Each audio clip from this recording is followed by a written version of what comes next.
Hey everyone, welcome back to Unorthodox Cricket. Now another pretty exciting game in the Cricket World Cup last night between Sri Lanka and the West Indies. It was a dead rubber, but they didn't fail to entertain. So what we're going to do today, guys, is we're going to take a quick look at that game, and then we're going to preview tonight's massive game between Bangladesh and India. So last night's game between the West Indies and Sri Lanka was a bit of a dead rubber, but that didn't mean they didn't have anything to play for. Both Sri Lanka and West Indies had some pride to restore and really show what they're capable of and push forward into the future. So Sri Lanka batted first and scored 338 for 6, led by a phenomenal 100 from young Fernando, who ended up on 104. Pereira started really well at the top, really aggressive, showing lots of intent until he ran himself out for 64. Now the best of the West Indian bowlers was Jason Holder, who picked up 2 for 59. Now for me, what was really impressive about the Sri Lankan innings was young Fernando. He hits the ball so cleanly and he looks like one for the future. I just really hope Sri Lanka cricket give him the foundation to push on and have a long career. Now 338 was always going to be a big task for the West Indies, but they started pretty promising. In the end they ended up on 315 for 9, with Nicholas Pooran scoring 118. In support of Pooran was Allen, who scored 51, and the best of the Sri Lankan bowlers, yet again, absolute class of Lasith Malinga, who picked up 3 for 55. Now this game was really a battle of the youngsters, young Fernando versus Pooran. Now they both played phenomenal innings, and Pooran to score 118 and to be on a losing cause must be absolutely heartbreaking.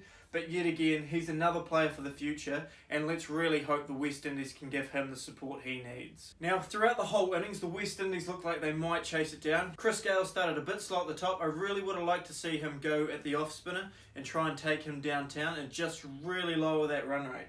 But the West Indies really shot themselves in the foot with all their run-outs, and that probably, at the end of the day, cost them the game. But I think both Sri Lanka and West Indies will be pretty happy with their performances here. So let's hope both teams can improve into the future, and that in future events every team is really competitive. We don't want to see one-sided games, and cricket's so much better when every team's competitive and anyone can beat anyone on any given day. Now I'm really excited for tonight's game between India and Bangladesh. There's so much to play for on both sides. So Bangladesh need to win to keep their semi-final chances alive. If they can win their next 2 games on the bounce, they're going to really have a good chance of qualifying for those semis. Now, India have probably already qualified for the semis. They're going to have to play some seriously poor cricket to roll over and not make the semis from here.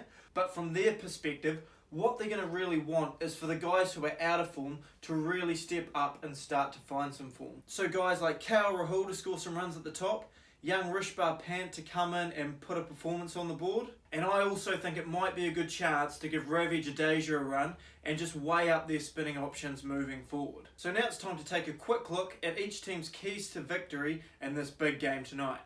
So starting with India, I think it's important that Rohit and Kohli continue to lay that foundation as they have throughout the World Cup.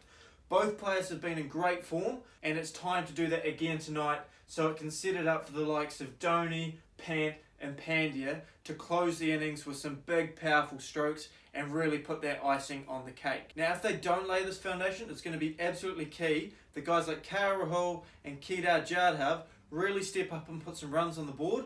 If they don't, that could be an area that India are going to need to look at come semis and final time. And for India with the ball, it's hugely important to get rid of Tamim Iqbal and Shakib Al Hasan early doors. Now, Tamim hasn't been in great form, but I think he's due. And we've all seen the class of Shakib this World Cup, and he's been such a revelation for them ever since he's moved up to that number 3 position. Now, there's no denying that Bangladesh have an absolute mammoth task on their hands tonight, and there's going to be a couple of key factors that decide whether or not they can beat India or not. So firstly, they really need Tamim Iqbal to stand up and score some runs. He's been such a great player for such a long period of time, and I know I've been saying this for a while, but he is due. He is due for some big runs, and if there's ever an occasion to do it, tonight is the night. But it's really a big question of the 3 big players from Bangladesh standing up. Tamim Iqbal, Shakib's got to continue his fantastic run, and Mushfiqur has also been in great nick. So if those 3 can combine to put on some big runs on the board, they could really push India. Now another huge factor to contend with, Rohit Sharma and Virat Kohli. been in phenomenal form the whole tournament, so a key is to remove them early, and if they can't remove them, they've got to put plans in place to restrict them and put them under run rate pressure and hope that they make a mistake. If they can do this, it puts massive pressure on KL Rahul, Rishabh Pant, Dhoni, who's been struggling lately, and if they can do that, it gives them every sort of sniff possible. And finally, they're going to have to be phenomenal in the field. They need to take every catch, every run out opportunity, and really look for guys to create something in the field, whether that's a specky to get rid of Kohli or Sharma, but just something to spark the fire in the Bangladeshis and really give them that kick they need to push on and cause a huge upset in this World Cup. But they're just my thoughts on today's games. I'm super pumped for this one. I really hope the Bangladeshis can upset the Indians. As much as I love seeing the Indians win, and they are a huge favourite team of mine, I don't think it's going to affect India overall. I think they're still going to make the semis, but it would make this competition so interesting if Bangladesh could win their next couple and really push for a semi-final spot. As a New Zealand fan, that's obviously going to make things tougher for New Zealand, but in terms of the competition and seeing good cricket, I think this would be a great result.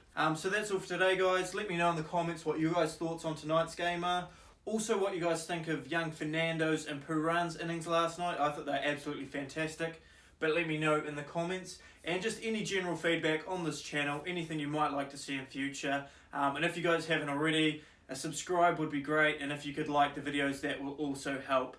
But enjoy tonight's game, and I'll see you guys again tomorrow.